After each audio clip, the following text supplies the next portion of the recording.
Hey everybody, I'm Alex Pascal. I'm the executive director of the Berkman Klein Center for Internet Society at Harvard.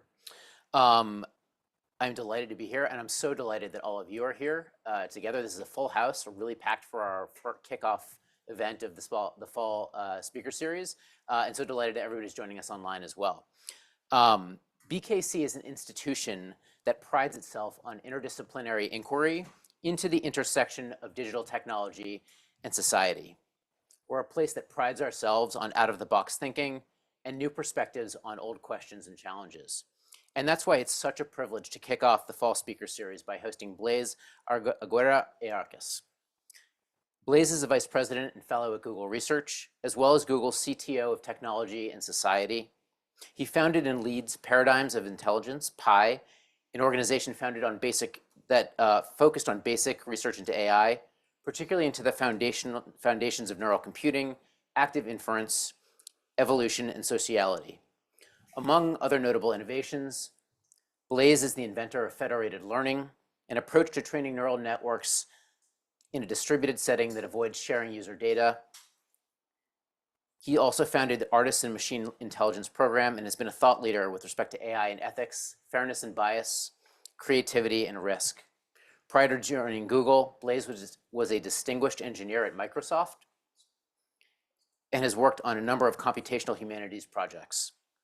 He's authored numerous papers, essays, op-eds, book chapters, and 3 books, a novella, Ubi Sunt, an interdisciplinary nonfiction work, Who Are We Now?, and his latest, What is Intelligence? And we're so excited to have him here today to talk about that new book and have a conversation with him about it.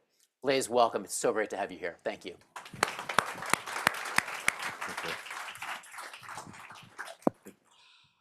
Thank you. Thank you so much for having me. I didn't realize that it was the inaugural of these lectures. I'm just going to stop sharing for a second and turn off my camera because I understand I need to do that. All right, like so. And we're back. We're back. Okay. So thank you all so much for being here. I've got a lot that I could talk about. I'm going to try and condense all of this into half an hour, so we leave plenty of time for discussion. But you know, a much fuller story is in the giant book, which I saw a bunch of copies of outside. Thanks, MIT Press. I'll give you just a very quick introduction to how I came to be thinking about this problem. So I've been at Google for quite a long time now, about 12 years. And in my first decade really at the company, I started a group in Google Research that grew to be quite large. It grew to be hundreds of people. And we focused, there was some basic research happening, but we also did a lot of applications. We made a lot of the AI that ended up going into Android and Pixel phones. Everything from the face unlock type features to music recognition that can detect what music is playing using on-device processing. There was a lot of focus on privacy in this kind of work and in making models that would run entirely on device or that could be trained in a decentralized way. And among the many models that we built was one for predicting next words on the Google keyboard. And so this is a next token predictor. It takes it looks at everything that you've been typing and makes a guess as to what word is coming next. And that's what powers the little strip above the keyboard that lets you type a little bit faster, especially if you're not a thumb typer like me, because if you're an old person, you're pecking at it with your finger and look stupid. So anyway, these are just statistical next word predictors, and I always assumed that what we were working on here was artificial narrow intelligence, just like face recognizers or handwriting recognizers or whatever, as opposed to the fabled artificial general intelligence problem, AGI. The distinction between artificial narrow intelligence and artificial general intelligence was first posited around the year 2000, when people began to use the term AI to refer to these neural networks that were trained to do specific tasks, like face recognition, as opposed to what we all grew up thinking AI was supposed to be, which is like robots that you could have a conversation with and so on. So my assumption was that the secret to real intelligence, real AI, would come from neuroscience, would come from studying brains, which are the only entities that I knew of that were generally intelligent, and that we would transfer that insight into the work that we were doing in AI in order to crack the problem of artificial general intelligence. Surely, predicting next words statistically using simple machine learning techniques would never work to deliver artificial general intelligence. So this is that kind of AGI hypothesis that human level scope of intelligence is qualitatively different from synthetic intelligences with narrower scope. I was wrong. So I began to get an inkling that I was wrong when I began to see scaled up next word predictors, not unlike the ones that we wrote for the keyboard, but just much bigger and trained with much more data, start to carry on conversations. Like this version of Mina, which was an early conversational model of this sort that we built in Google Research, having a conversation with a human in which it's defining philosophy. This starts to get a little spooky, especially when the responses start to get word problems right that require reasoning, that require understanding of concepts, and so I began to really rethink my assumptions. This was even more the case for Lambda, a further scaled up model in 2021, and of course the world saw all of this at large scale for the first time when OpenAI released ChatGPT, which was Google should really have gotten there first, since they both invented the transformer and had made these conversational models first, but they didn't for whatever reason. Anyway, since that period, actually about 2015, when we began to see narrow intelligence performance really scaling up in a dramatic way as we increased models, and especially since 2020 or so, when these language models began to come on the scene, we've seen the rate at which the models increase in size and in amount of computation and performance grow just exponentially. And in the process, we've seen models arise that I think if we were to transport them back in time to the year 2000, everybody would agree, yeah, artificial general intelligence is here, you've arrived. So I know this is a very controversial thing to say, but I don't know why it's so controversial, now in 2025. My best guess is that many of us are nervous to admit that this is real intelligence, and maybe have some ego invested in this being a humans only sort of thing. And also, there's the challenge kind of intellectually that there's been no big insight. It really has just been scaling up computation. So there's no moment at which before, some innovation or some insight or something was put into the technology, we clearly did not have real intelligence, and after it, we clearly did. It's, an exponential rise, but an exponential is still a continuous curve. So, there's not really any right moment to declare success at this problem. And yet, in my view, clearly what we have today is real, even if it is still unreliable in some ways. So I think this core AGI hypothesis is wrong. And that begs a really big question, which is, could we be massively computationally scaled predictors too? If we see this working in these artificial systems, does that imply that we should be taking that seriously as a hypothesis about how intelligence works, period? And in a way, that radical suggestion, that hypothesis, is really at the heart of what the book explores. So I'm going to posit that the answer is yes, and ask a few of the questions that naturally leads to. Like, well, first, why would a brain evolve to be a computer, if you like, that is making this particular kind of computation? Why would the computation that it's doing be predictions? And why has the computational power of brains, not just of AI models, but of our own brains, why has that grown explosively throughout evolution? Why do we see big-brained animals like ourselves on the planet now? And if we rewind by 500 million years, we see only things with very small brains, and we go back a billion, we see no brains at all, and so on. Is there a pattern at work there that's bigger than just these exponential scalings in AI models? Is there something more planetary going on? And of course, what happens now that we've got AI? Okay, so why would brains evolve to be computational? Now, I should say, the whole premise of the field of computational neuroscience, which is part of where, is part of my own training, is that brains are computational. I hear a lot of people say things like, it's a metaphor to talk about brains as computers. Back when the TV was the big thing, then we talked about the brain as being a TV, or back when it was in the steam engine days, the brain is a steam engine. It's just a metaphor that tracks whatever is the current, technology du jour. I don't mean this metaphorically. I mean it very literally. The premise of computational neuroscience is that what brains do is process information, compute with information. Not that they are like computers, but that they are computers. I don't mean, of course, that they're like a laptop or like a phone. Their architecture is fundamentally different. But the premise is that what they do is to transform various kinds of inputs, whether that's sound, vision, whatever, into signals, into information, encoded in spikes and electrical potentials, and then do information processing with that, and then of course power our muscles, and that is a computational premise. It's one that I've actually found, ironically, has become more controversial since since the sort of AI era, 2020 or so, because now we start to see artificial computers, if you like, starting to do things that are brain-like, and maybe that gives us the heebie-jeebies. But yeah, so why would we end up with a computer in our heads? Well, a big insight that I've had in the last few years is that I think it's not just brains that are computational, but life as a whole that is computational. I will try and explain why.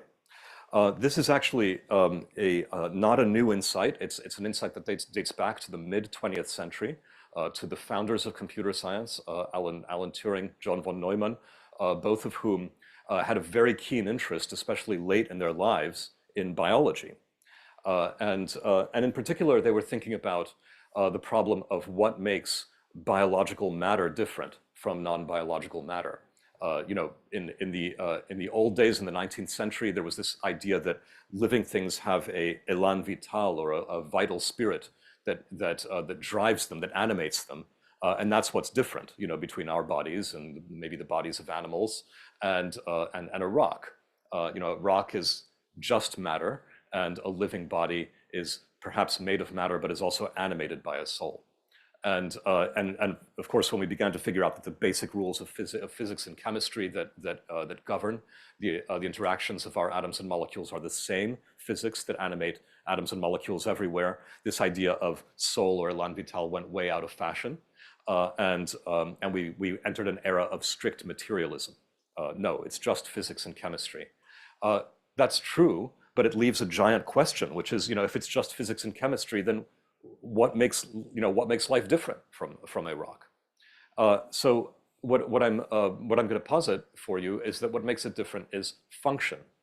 What I mean by that is, a rock in an inanimate world, a rock on Pluto, say, is not doing anything.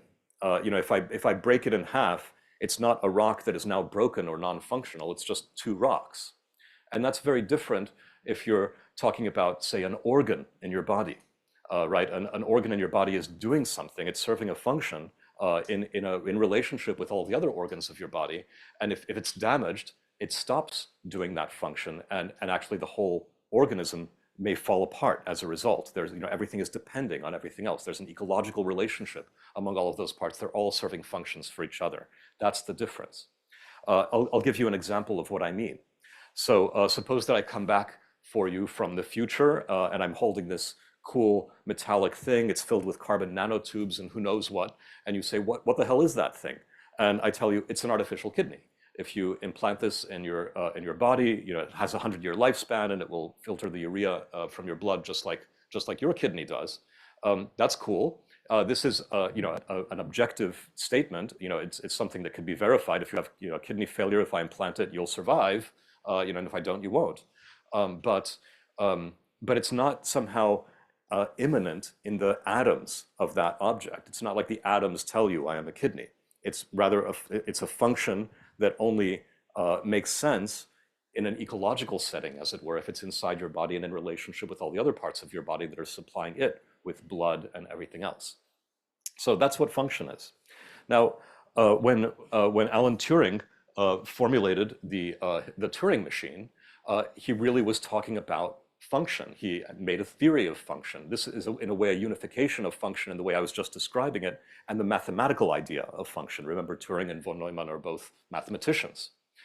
So the universal Turing machine is a conceptual machine. Here, somebody actually physically built one, Mike Davey, in 2010, but it was never meant to be actually built. It's a head that can move back and forth on a tape, reading, writing, and erasing symbols in accordance with a set of rules, with a table of rules. And what Turing realized is that there are certain tables of rules that can actually read another table of rules from the tape and carry out whatever computation that written out table of rules, or program, as we would now call it, says to do. And that's a universal computer, or a universal Turing machine. And what's cool about this is that if it's doing a function, like say adding two numbers together, then there are many, many ways of implementing that function. There are many different programs you could write that will do that, many different universal machines that will interpret different kinds of programs to do that, but it doesn't matter. They're all equivalent. They all do the same thing. So this is a way of talking about what functionality is in a way that is independent of the substrate, that is to say, of what is doing the computing. Now, von Neumann, in around 1950, extended this idea in a really interesting way, and he was thinking about the deep problem of biology, which is, how on earth is it that a, let's say, robot made out of Legos that is paddling around on a pond full of loose Legos can assemble those Legos together into a copy of itself? Which, if you think about it, is exactly what a bacterium does. It's exactly what a mother does in order to give birth. It's what life has to do in order to reproduce. It's called autopoiesis, or self-construction. By the way, you don't have to reproduce in order to be autopoietic. If you heal, if you grow, those are also acts of self-construction. Same exact thing, right? If an octopus loses an arm, it grows back another arm. That's self-construction too. So how can something self-construct? It seems almost like lifting yourself up by your own bootstraps. Well, what von Neumann realized is that you have to have a set of instructions inside yourself that says how to build me. So think of it as a tape inside yourself that has the instructions for building a you. And there has to be what he called a universal constructor that will walk along that tape and follow the directions to assemble the parts. And there also has to be a tape copying machine, so that if you generate offspring, then they get their copy of the tape as well. If the instructions for the tape copying machine and the universal constructor are actually on that tape, then voila, you have a autopoietic system, or a machine that can build a copy of itself in a heritable way, where if a change is made in the instructions, then the offspring will have that same change. The kicker is that a universal constructor is a universal Turing machine. These are mathematically the same object. And what that means is that life is inherently computational. You cannot be alive and be autopoietic without simultaneously being a general purpose computer. Weird, but true.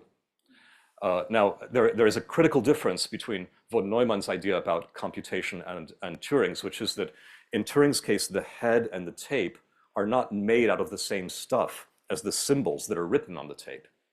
In other words, a Turing machine can't physically build another copy of itself. It can copy a program on the tape, but it can't make another tape and another head. Whereas in von Neumann's cellular automata, which are these kind of grid worlds that have a simple physics that allows cells to talk to each other, then a computer can literally build another computer. So it's like the difference between a laptop and a laptop connected to a 3D printer, where all of the memory is actually physically embodied, involves the physical manipulation of atoms, if you like. And that's the kind of computer that we are. We are the 3D printer kind of computer, not just the abstract Turing kind of computer. So you can't reproduce without computation. No computation, no life. And this was at the heart of some experiments that we began doing on my team back at the end of 2023. And so we published this kind of preliminary paper about it a year ago or so. It's basically an exploration of how self-reproducing entities can arise out of nothing, out of random initial conditions, which is how life must have arisen, right? We know that life didn't always exist in the universe. If we go back to the Big Bang, probably if we go back to the origins of life on Earth, some people believe that life might have arrived on Earth on a comet or something, but then that only pushes the question back. How did it get on the comet? So there must have been initial conditions that are disordered, from which life arises. This problem really flummoxed Darwin and his contemporaries. Well, here's how we investigated this. We used a Turing complete programming language called Brainfuck. I didn't name it. It was named this by Urban Miller, who is a Swiss computer science or physics grad student and amateur juggler, of course.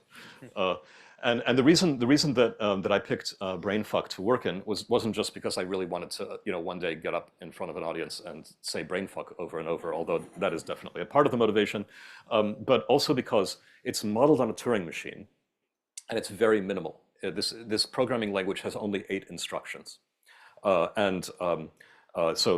it's really a pain to program in. I don't recommend actually trying to handwrite any programs in this language, but its 8 instructions basically consist of things like move the head or the pointer 1 step to the right, move it 1 step to the left, increment the byte at the pointer, decrement the byte at the pointer. That's already 4 of the 8. All right, so there are 4 more instructions. They're really, really simple. Now, the setup for doing this artificial life experiment is to take 1,000 tapes of bytes, of random bytes, and they're each of length 64. They're of a fixed length. They start off with random bytes. There are, remember, 256 different possible byte values, and there are only 8 instructions. What that means is that only 1 in 32 of those random bytes even correspond to an instruction, right? But these are completely random tapes. And if something is a non-instruction and the head reaches it, it'll just skip over it. That's called a no-op. And now what we do is we pluck 2 of those tapes out of this soup at random, stick them together, and run, and then pull them back apart and put them back in the soup, and repeat millions of times. That's it. That's the entire experiment. So what I'm showing you here is the first bunch of tapes in the soup at the very beginning. I'm only writing the things that correspond to instructions. So all of those blanks are bytes that are no-ops. And so when you put these two random tapes together and you run, basically nothing happens, because your likelihood of any valid instructions being on there is low. Once in a while, one of these bytes will change another byte, but to not much effect. And so on average, only 2 operations actually run per interaction, as you might expect, and nothing interesting appears to be going on. But now what happens if you do it again and again and again and again? So I'll show you that.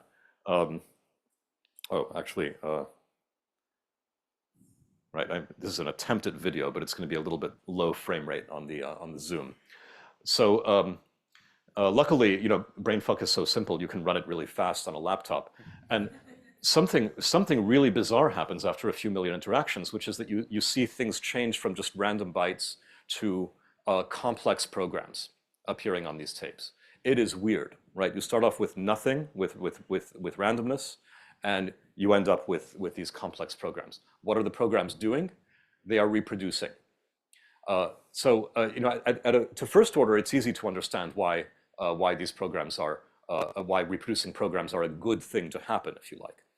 If you can reproduce, then that means that in the future, there'll be more things like you. If you can't reproduce, then you'll be overwritten by something that can. So there is, if you like, a Darwinian pressure for things to emerge that can reproduce because they are more stable than things that can't reproduce. And that's why you get these programs that self-replicate. But there's something very unsatisfying about that explanation on its own, because I'm actually showing, the video that I'm showing you is with 8,000 tapes, but most of my experiments have been done with only 1,000 tapes. We began with very little randomness, only 64,000 random characters. That's not a lot of randomness. And it's not a lot of time. You know, all of this, these changes happen after only a few million interactions. And the idea that very complex programs like this would emerge from 64,000 random characters and 5 million time steps just seems to boggle the mind. This doesn't seem like how evolution is supposed to work. You know, the way we all learned about evolution, about Darwinian evolution, is that it's a million monkeys typing on a million typewriters.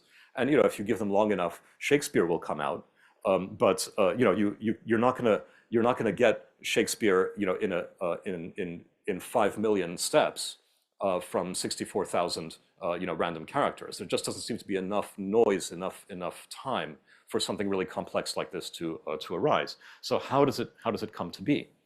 Well, and by the way, just so I'm just showing you the difference between the initial state, and this is, in this case, after 5 million interactions, you see a lot more code and a lot more complexity and a whole ecology of different programs that are all, you know, copying themselves and each other in some pretty complex interactions. It takes a while to reverse engineer these. And by the way, when you put these two together and you run, the number of operations that happen per interaction is over 1,000 now. So suddenly this soup has become massively computational. So it's fascinating, and that actually looks like a phase transition. So what I'm drawing here is 10 million dots, a dot for each of those first 10 million interactions. So the x-axis is time, and the y position of every dot is how much computation occurred in that interaction. And what you can see is that in the beginning, not much computation is happening. Most of those dots are clustered around 0. But then there's this wall of white, right, that happens on the right-hand side, where suddenly the amount of computation goes through the roof. And by the way, if you zip the soup, if you do you know, just run it through the zip program to see what is its entropy, what you find is that the entropy is random in the beginning, so it's uncompressible, meaning that it's like a gas, but then it's extremely compressible right after that. So it's this phase transition where it becomes extremely compressible because there are a lot of things copying each other in themselves. So the way I think about that phase of matter on the right is that it's the life phase of matter. Living things are neither solid nor liquid nor gas nor plasma. They're something else that is complex statistically, and that is what that phase of matter is. Okay, so I'm aware that we should be switching in about 5 minutes to discussion mode. So I'd like to just explain briefly what is actually happening here, how it is that we can get these complex things out of nothing, and what that implies at larger scales about brains. Because I know we've zoomed way in on the origins of life, and I want us to zoom back out again and talk about what this means in the bigger picture.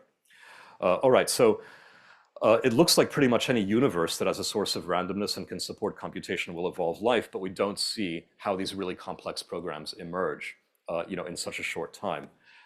Nor why evolution continues, by the way. You might have seen that we got programs, and then the programs appeared to become more complex as I was running. That's all mysterious. Well, the answer was also figured out a long time ago by Lynn Margulis in 1969.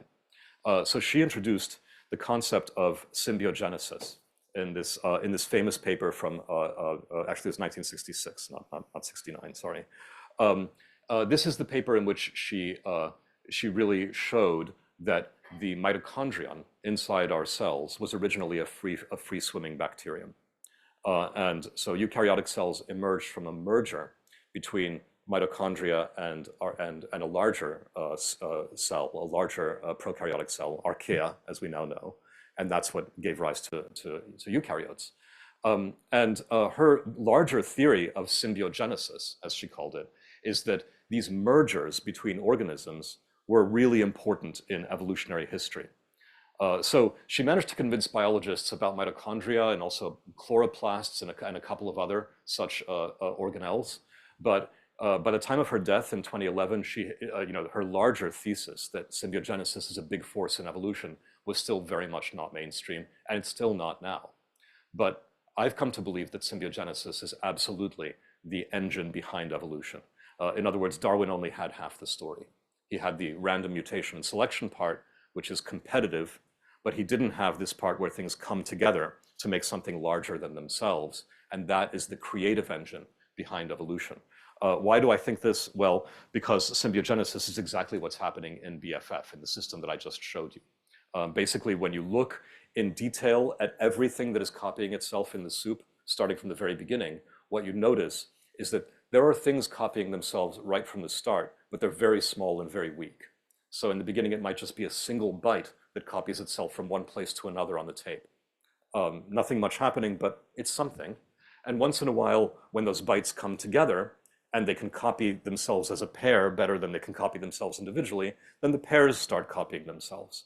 And there's a cascade of things combining that is what results in those big complex programs. That is actually the creative process that leads to these big and complex things. And we know that we've had in evolution on Earth a bunch of those so-called major evolutionary transitions where things come together to make something qualitatively different, larger than themselves. Like, we are made out of cells, right? At some point, those cells came together to make multicellular organisms. That's the so-called major evolutionary transition. We know that individual humans at some point came together to make societies. And societies are smarter than individuals. That's another major evolutionary transition.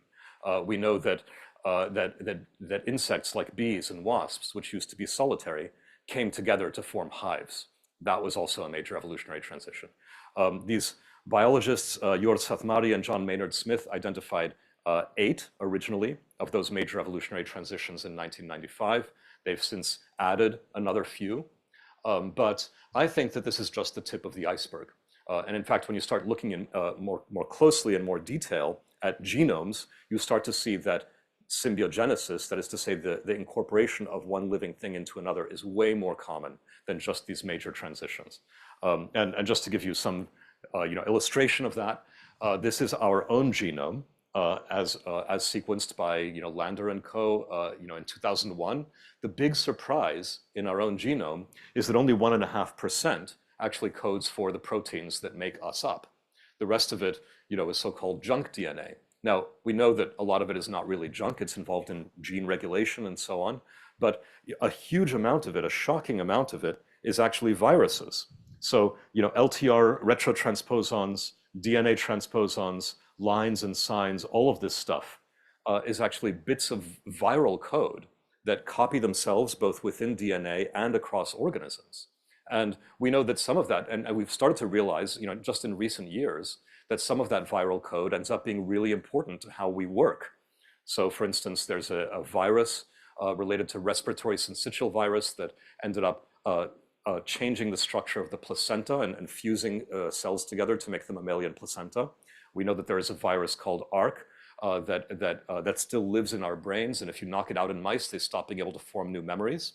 Still not fully understood exactly how it works. And there are many more examples. A quarter of the cow genome is the BOV-B retrotransposon, which has shuttled back and forth between dozens of different species, including salamanders and who knows what. So when you start to look at this kind of picture, you begin to realize that we are not just replicators at the level of individuals, but we're replicators made of replicators made of replicators, and my hypothesis is that all of that replication happening at different scales is the creative engine behind why evolution gets more complex over time. Why do I say it gets more complex over time? Because, well, if you have two things that come together to make something bigger, the bigger thing is necessarily more complex than just the two things that came together, right? The bigger thing has to now both know how to replicate A and how to replicate B and how to put A and B together. So that's like a growth of information over time. Okay, and so it's not just neuroscience that was computational. Life was computational from the start. It gets more computationally complex over time through symbiogenesis, because when you have two computers that come together and start cooperating, then now you have a parallel computer and you have massively parallel computation. And so you do have something like a Moore's law at work over evolutionary time that leads to more and more parallel computation, which is exactly what we see in nervous systems that consist of lots of neurons that are all computing functions in parallel. Why does parallel computation result in intelligence? Well, let me just give you one final image to give you a little bit of a sense of why. Think of how we came together as societies and how that drove the human intelligence explosion. So, you know, if we go back 7 million years ago or so, our brains were a whole lot smaller than they are today. We know why the human brain exploded in size, why hominin brains exploded in size over those 7 million years. It's because when we began to model others in detail, when we began to have theory of mind about others, that enabled forms of cooperation that both made us more individually fit because we could do better politics, find mates better, divide labor better, etc., and also made the groups that were formed by those aggregates of human beings more efficient and able to do more and smarter, right? Us as individuals, human individuals are not very smart, but when we get together, we can do amazing things, right? Like transplanting organs and going to the moon and whatever. Those are not individual capabilities. No individual human can do that. That's a collective human intelligence sort of thing, and it comes about through specialization and through theory of mind, through us being able to model each other in order to work in groups.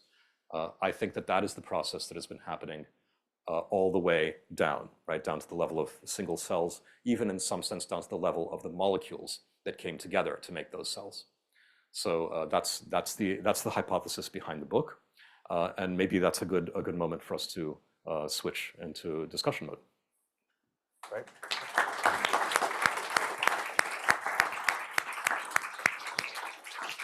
Should we sit here?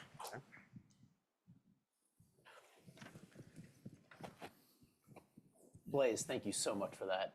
You've introduced us to a profound set of ideas and potentially reconceptions of a lot of what we know or think we know.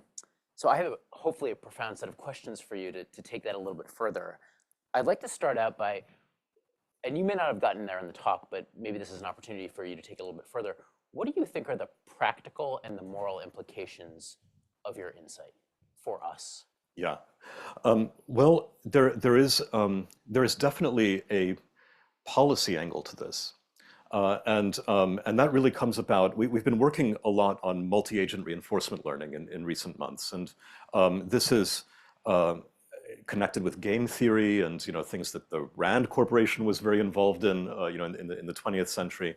But the kind of Darwinian idea of evolution, that everything is about stuff out competing other stuff, and red of tooth and claw survival, is kind of naturalizes a picture about how nature works, how life works, how intelligence works, based on things like a dominance hierarchy, and also on zero-sum games, where one wins, the other loses. The cool thing about symbiogenesis is that it opens up a space of cooperative solutions that that turn out to be in a way the bigger story than competition. It's not that competition doesn't exist. Of course it does. The standard Darwinian stuff happens too. But the big part of the story, the part that actually results in life in the first place, that results in complexification of life, is cooperative. And so I think that a lot of assumptions about rational economic actors, about Nash equilibria, all that kind of stuff, no longer look right when you start to consider agents that can model each other, and that can change their policies, and I mean now policies in the machine learning sense, in a way that is cognizant of how that will affect the behavior of the other. And there's a whole new math and a whole new policy space that opens up. I mean, obviously, as a sort of former policymaker myself, I'd be eager to dive into that deeper. Just to finish the second part of that question from a moral perspective, how do you think about the treatment and conceptualization of these intelligences, which are being created sort of by engineers in that ecosystem? Right. So first of all, a lot of moral philosophers, I find, kind of reify ideas about say moral patiency or moral agency, and they believe that they or they at least write about this in such a way that you imagine that it's like some primary quality in things. I am not a fan of that general school of thought. I'm more a fan of say if you've read Patricia Churchland's book Conscience, which is more of a biological take on moral sentiments, more in the Hume spirit of like, why do we feel these ways about each other? Why do we care about each other? Why do we have morals and ethics? they didn't come out of nowhere. They came out of biological imperatives. In the beginning, because we have babies that need a ton of care, and the maternal care and the community care needed in order to raise them requires a bunch of stuff of us. So it emerges from a need, in the same way that a feeling like hunger emerges from a need. If you don't experience hunger and you don't eat, then you'll die. And the same is true of a complex intelligence. In a complex environment with other complex intelligences. So, what are the implications with respect to, say, AI models? I don't think that, on the one hand, I think that a lot of the properties that we associate with moral patiency, like theory of mind, maybe even consciousness and so on, I think they're very common. I think there's work on bees and other insects that suggest that they have a lot of these properties too. The idea that they're so snowflakey and precious that they're only about us humans, I think is wrong. But also the idea that everything should be treated the same way and it's all like a flat ontology, doesn't make any sense either. Those are more like contracts that we've made for our flourishing with each other, and how mutual flourishing should work in this complex system that has all kinds of different agents in it is a complex problem, and not one that is reducible to basic principles. So how do you think about, as new and more capable AI systems are being advanced right now, are being developed, a lot of the attention seems to be on just sort of like pure reasoning power, just like what we think of as like hardcore IQ intelligence. But what you're talking about seems to be much, much broader. How do you think about the development of emotional sensibility, of creativity into AI systems? How do they get sort of embedded in there? Are they going to emerge naturally? If not, how are they sort of designed for? And then how do we benchmark that? How do we even understand what we're trying to see? Because a lot of the attention right now seems to be on just sort of benchmarking hardcore measures of intelligence. But your theory of mind is much, much bigger. How do we even begin to understand that and begin to benchmark that? Well, there are ways of benchmarking theory of mind. The Sally-Ann test is the classic one. This was invented by a number of researchers in 70s and 80s. Simon Baron-Cohen, Jutta Frith, and co. This was originally used as an autism test because one of the characteristic signs of autism spectrum disorders is theory of mind problems. You can run those on LLMs, and we've done that. And we've found that LLMs have theory of mind up to sixth order, much like people do. It's not surprising because when you train those models on lots and lots of dialogues between people, you can't predict the next word if you can't make sense of what's going on, of who knows what, and so on. So it's a skill that they have just as much as any other kind of skill. I think that there are ways of training those models that will further enhance those skills, and that would probably be a good idea in the same way that that we've done an enhanced training for reasoning. But at bottom, an LLM could not actually be an effective helper for you. Like those interactions wouldn't even work if you didn't have a theory of mind about exactly what you need to tell it. Good prompting, if you like, is about you having a theory of mind about the LLM, and for it to understand what's going on in your mind, what you already know and don't know, and so on. Like that's essential for it too. So we're already using it. So how do you think? I mean, so if the models, the LLMs themselves, are sort of modeling us as interlocutors. Yes. What is the potential for us, and what are the tools that we could have as interlocutors with the LLMs to model them, for lack of a better word, and to really understand what is going on, what is our conceptualization of what they are, what they can do, how they're interacting with us, what is their model of us? And we've been doing some work here at the Berkman Klein Center and at Harvard around interpretability. How do we take that much, much further to enhance our ability as human beings to model the models?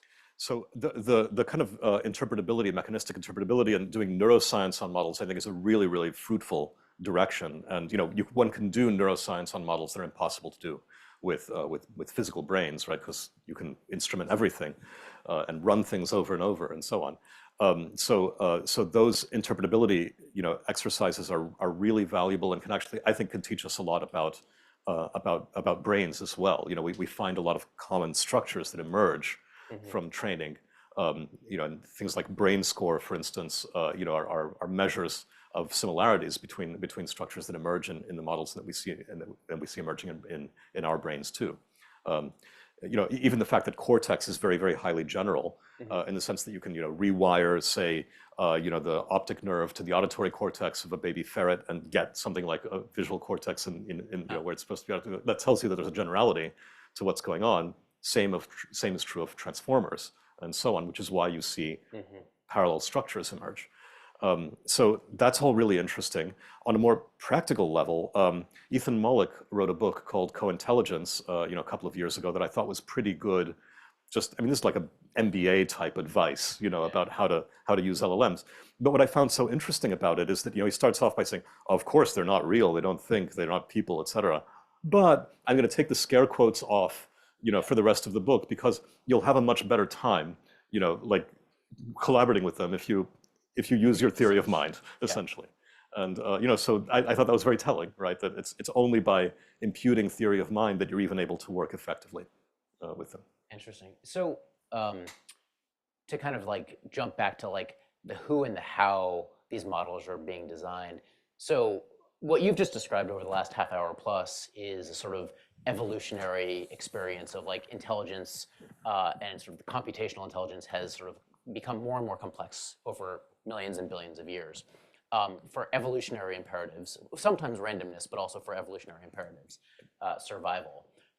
So we are who we are, where we are because we want to survive, we want to reproduce, right? Right now we have LLMs being designed by a handful of actors, largely large industry, and for different kinds of imperatives. At the end of the day, there's largely a commercial imperative, like these are commercial enterprises. How do you think about the value systems in which intelligence is now being designed versus how it has been designed, or at least emerged over the past 5 billion years? Well, so I certainly don't doubt that there are things that are distorting about capitalism and how we think about it. Some of the and companies and even how we think about government, right? All of these come from theories that naturalize certain ideas, some of which come from from Darwinian and rational economic actors sort of thinking that that naturalize ideas that are maybe not right or at a minimum not complete. So there's plenty to go into there, right? That would be valuable to question. But at the same time, I also would be cautious about sort of tarring the output with the origins. When we look at the origins of computers, the origins of the internet, these started off as military projects. The first calculations that were done with the earliest computers were, about the H-bomb. If one were to, think in a sort of origin first way about that, right? These are weapons, right there. And by the time we get to 1980 and personal computers, what's really being done with them has nothing to do with, where they came from and what they are. And in a way, the more general the technology, the more it escapes the origin story, if you like. So we can talk about electricity, many other things along similar lines. The thing about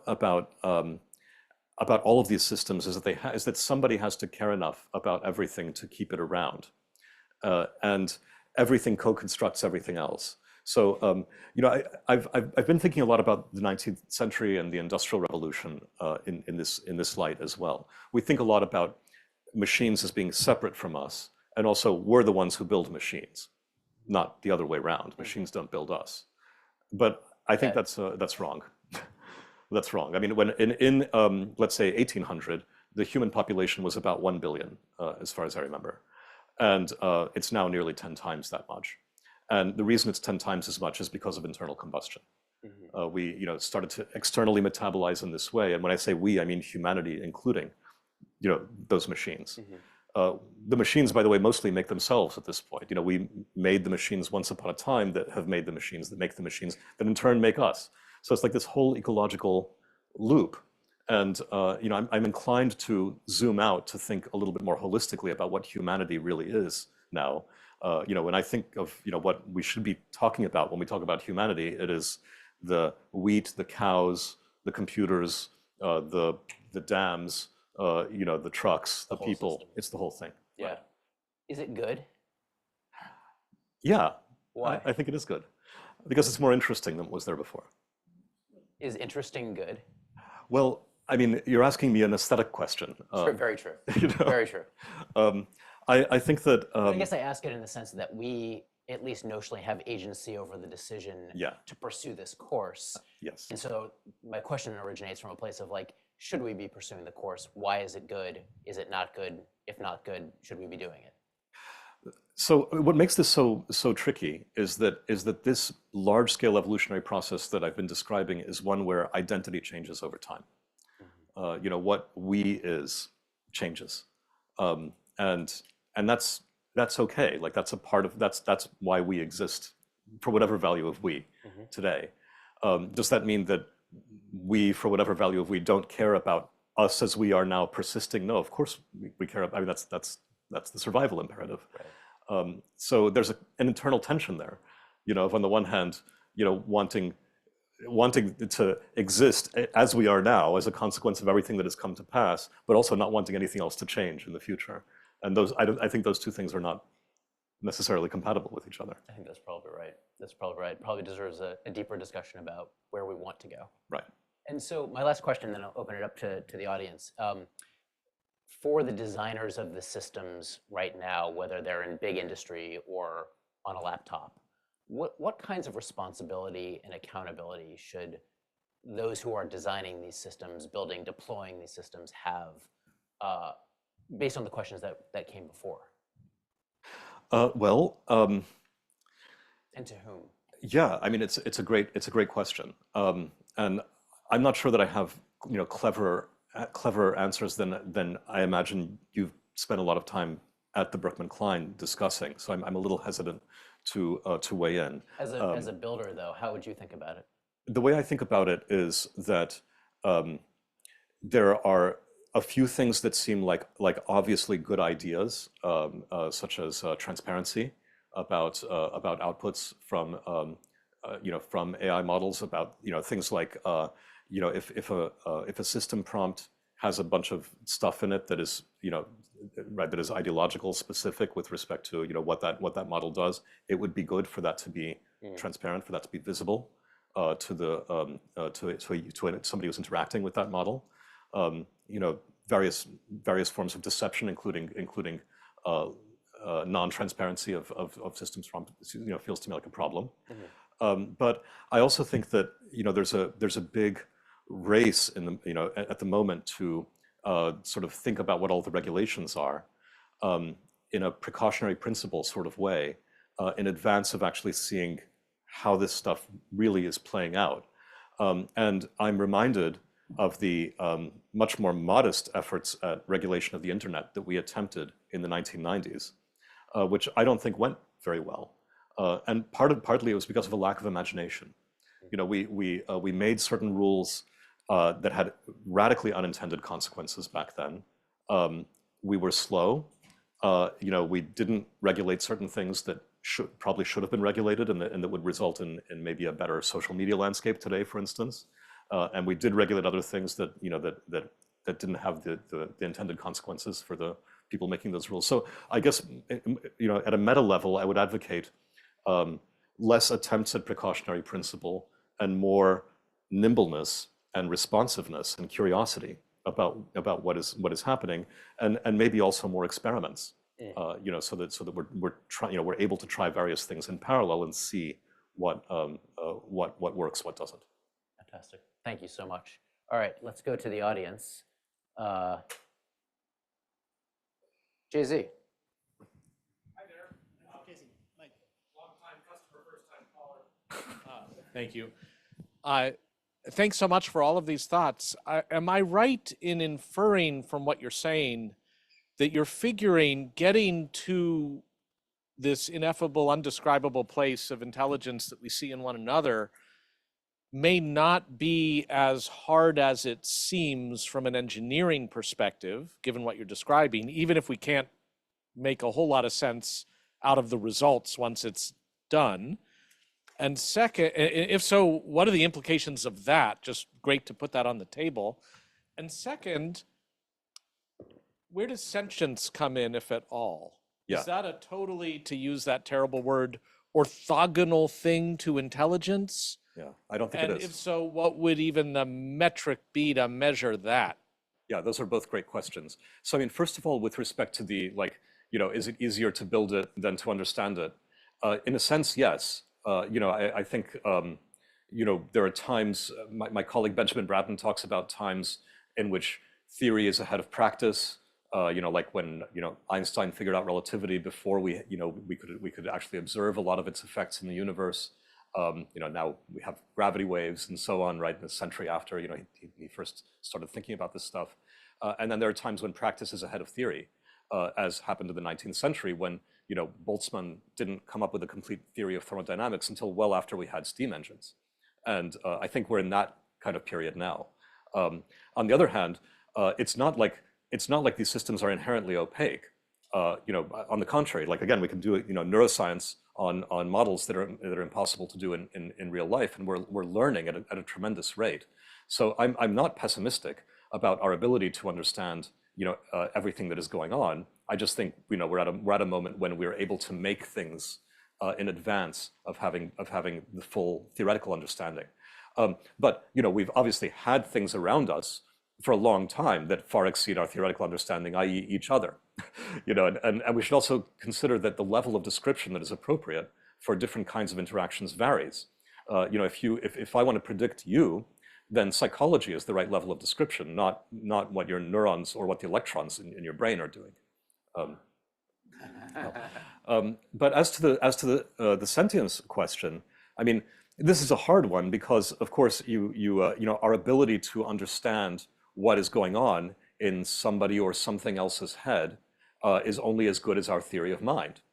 I would also say that our ability to understand what is going on in our own heads is only as good as our theory of mind. I think that mind or consciousness is theory of your own mind. There are some funny experiments from the 70s that I think kind of speak to this. They probably wouldn't pass IRB now, but it involved an attractive sort of female grad student, you know, giving a questionnaire to a male subject after going across a bridge. I think it might have happened here in Cambridge. There was like a rickety bridge and a solid bridge, and it's a questionnaire. She gives him her number afterward and says, if you have any questions about it, you know, call me afterward. And of course, the questionnaire is nonsense. The real experiment is like, you know, does the guy try to pick her up? And it turns out that after walking across the wobbly bridge, the guy is much likelier to go to try and pick her up because the feeling of nervousness about the bridge is misinterpreted as attraction. You know, we constantly bullshit ourselves about what's going on inside our own brains. There are a bunch of classic results in psychology, like choice blindness, which I talk about a bit, Peter Johansson's results. Split brain experiments are extremely revealing in this way. So, you know, I think that our theories of our minds are, you know, our sense of self-consciousness, of awareness, and so on. But our idea that we are interrogating something, you know, there's a kind of, I don't want to say illusion, because, you know, all of reality is in some sense an illusion or a model. But it's not quite what we think, I guess I would say.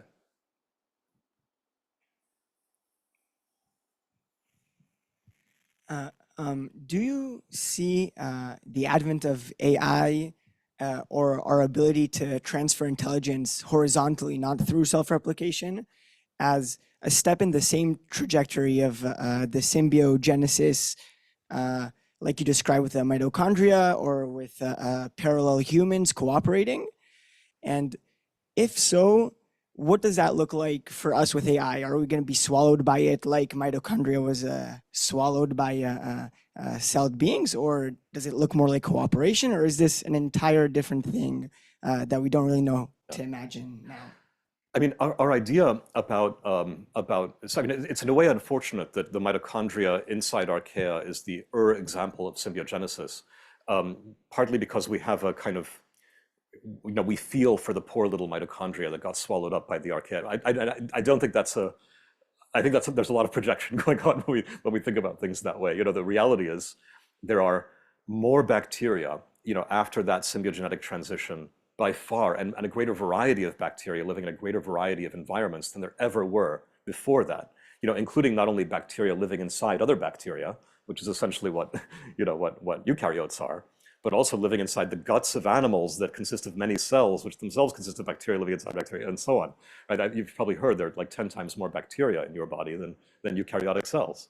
And so it has enormously expanded the range of what was already there is still there, and it's there in many more contexts and ways than it was before. So the idea that these transitions involve a loss or a ceasing of the existence of the previous thing, I don't think is true. In the same way that individual humans certainly don't cease to exist when we come together into symbiotic societies.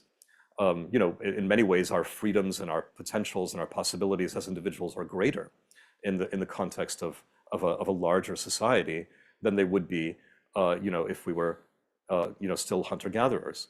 And not in all ways, right? Hunter-gatherers have certain freedoms that we as urbanized people don't. But there are some pretty big trade-offs there, right? I'll take my being able to eat out and Netflix and stuff over dying of the first major infection that I encounter and needing to spend all of my time figuring out how I'm going to get my next meal. But even if both are not bad options, what do you think our symbiogenesis with AI will look like? I don't know. If what's happening now is any guide, it is that some people are struggling are essentially de-skilling themselves by having models do all sorts of stuff. I see problems in education as teachers try and struggle to figure out how what are the appropriate ways to incorporate AI into the classroom.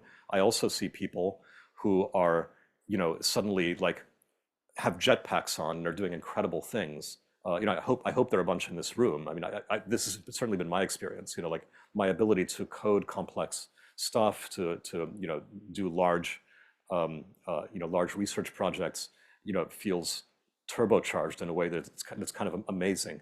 Or my friend Justin Smith, who's a humanist, has figured out that these bizarre Turkic languages that he was really interested in, suddenly he's super powered with respect to how he's able to study those kind of linguistic groups that he's been interested in, using the models. So it's not just heaven. It's certainly not just hell either. It's very complex. Can I just piggyback on that real quick, which is, should we be running these experiments in the lab rather than at scale in society? Both. Why? Well, maybe there is an ideal world in which we could run all of these things in the lab first. I certainly think we should be running a lot of experiments in the lab, and we should be learning as much as we can. But I think about, say, what we've learned about social media and its failure modes, cancellation campaigns and bullying and polarization and all of that. Could we have learned all of that in the lab? I don't know. I'm not sure. Should we have not allowed any of those things to go out into the wild until we had a few years in the lab to play with them? That strikes me as a difficult proposition. Okay. Blaise, But, I want to yeah. make sure we get one question in from our online audience before Thanks, we Jess. wrap up. So my apologies, but so we have a question. Thank you for the great talk. You proposed a solution to the soul/materialism problem in the form of function, but this reminds me of the mind-body problem, where many modern philosophers argue the need for the two to be intertwined. If life is embodied computation, do you think that the bodies of traditional computers may have similar impacts on the functions or intelligences possible? What role might, quote unquote, body diversity play in the future of AI? Yeah, that's a great question. Functionalism, it has a complex relationship with the mind-body problem because the von Neumann style of functionalism, where the computations are actually being done with atoms, which is how in the end computations always have to happen, right? There is no real version of a Turing machine that doesn't boil down to manipulating, right? If you're writing with ink, well, it's a manipulator of ink molecules now. And the really interesting thing happens when you can use those ink molecules to print another computer, right? That's the von Neumann version of it. So does embodiment matter? Of course it does. I mean, for one thing, the computation is not only happening in our brains, it's happening in our entire bodies. As I've described it, what the kidney does is also a computation. And that's maybe a little different from a traditional notion of what computing means. So it's deeply embodied all the way down, and all of its relationships are deeply embodied too. The relationships that we have with each other, boil down to, not just abstract communication of bits, but physical communication of atoms that have been reconfigured in various ways. So does that matter with respect to AI and computers? Of course. Here we get into questions, for instance, about energy and about materials. I didn't really have a chance to talk about energy much, but the reason that living things metabolize is because computation costs energy. Anytime you are erasing information or compressing the phase space of something, anytime you write over something, that requires free energy inputs. That's the Landauer limit. That's why everything alive has to consume free energy and generates waste heat. And it's the same reason that a computer has to consume free energy and generates waste heat as well. To the extent that the resources are as different and as orthogonal as possible between AI and human beings, that's a good thing. Largely they are very different, but of course we both need energy. I also think that intelligence has been an engine that has unleashed more and more energy sources over time. Hence, the rise from 1 billion to 10 billion people through internal combustion, not sustainable. But our intelligence has allowed us to figure out nuclear and all sorts of other things that you can't imagine bacteria on their own figuring out. Will AI unlock further forms of energy? I think obviously yes. That's where some of that connection between computation and embodiment and materiality really matters. Great. Well, thank you so much. We're a little bit over, so thank you all for staying with us. And thank you so much to our amazing speaker, Blaise. We're really pleased to have you. So appreciate it. So much for having me.